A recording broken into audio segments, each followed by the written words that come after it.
বড় পেজে বেশ কয়েকদিন হলো ঠিকঠাকভাবে ভিডিও দিচ্ছি না, তার কারণ তো অনেকগুলো অবভিয়াসলি রয়েছে, নইলে কারণ ছাড়া তো আর ভিডিও টিডিও মানে নিজের কাজকে তো নিজে এরকম বন্ধ করে রাখতে পারি না। তো ভেবেছি যে ভাবছিলাম যে যতদিন না কাজটা শুরু হচ্ছে বা যতদিন না কমপ্লিট হচ্ছে ততদিন ভেবেছিলাম যে বাড়ির ভেতরেই রান্নাবান্না করব। তো তারপরে হচ্ছে গিয়ে এত পরিমাণে কাজের ব্যস্ত হয়ে গেছি, বলতে পারো আমাদের গরিবের প্রজেক্ট এক ধরনের আর কি। একটা বড় যদি ফ্ল্যাট তৈরি করা হয় তাহলে তো প্রজেক্ট বলে, বাট আমরা তো গরিব মানুষ আর খড়ের একটা ছোট্ট মতো ঘর বানাবো। যাই হোক, এটাও আমাদের কাছে অনেক বড় প্রজেক্ট, যদিও আমার এটাই অনেক বড় ড্রিম।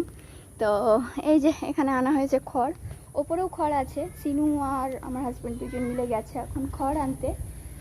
তো দুজনকে মজুর করা হয়েছিল, মানে কাজের জন্য লাগানো হয়েছিল, বাট তারা আসেনি দুদিন ধরে, তারা অন্য কাজে ব্যস্ত রয়েছে বলে তাই। বাট এদিকে আমার নিজের কাজের অনেক বেশি দেরি হয়ে যাচ্ছে, অ্যান্ড আমার হাজব্যান্ডের তো সবসময় টাইম হয় না আর কি, যে সে মানে আমার এই কাজগুলো একটু করে দেবে বলে।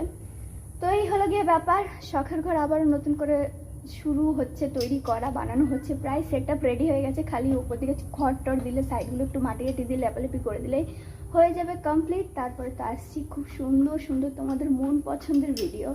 তোমরা অনেক কমেন্টস করেছো এতদিন ধরে যে দিদি তোমাকে শখের ঘরের ভিডিওগুলোই দেখতে তোমার বেশি ভালো লাগতো, আর ওখানেই আমাকে রান্নাবান্নাগুলো নাকি বেশি মানাতো।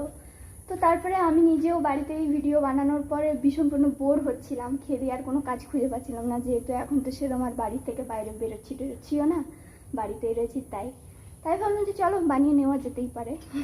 একটু অসুবিধা হবে আপ ডাউন করতে, তাও ঠিক আছে, চেষ্টা করবো সব কিছুটাকে মানিয়ে নেওয়ার, মেনে নেওয়ার। তো এই হলো ব্যাপার। চলো নেক্সট আমার হাজব্যান্ড আসুক, তারপর তোমাদের সাথে ছাদে গিয়ে ভিডিও শেয়ার করছি।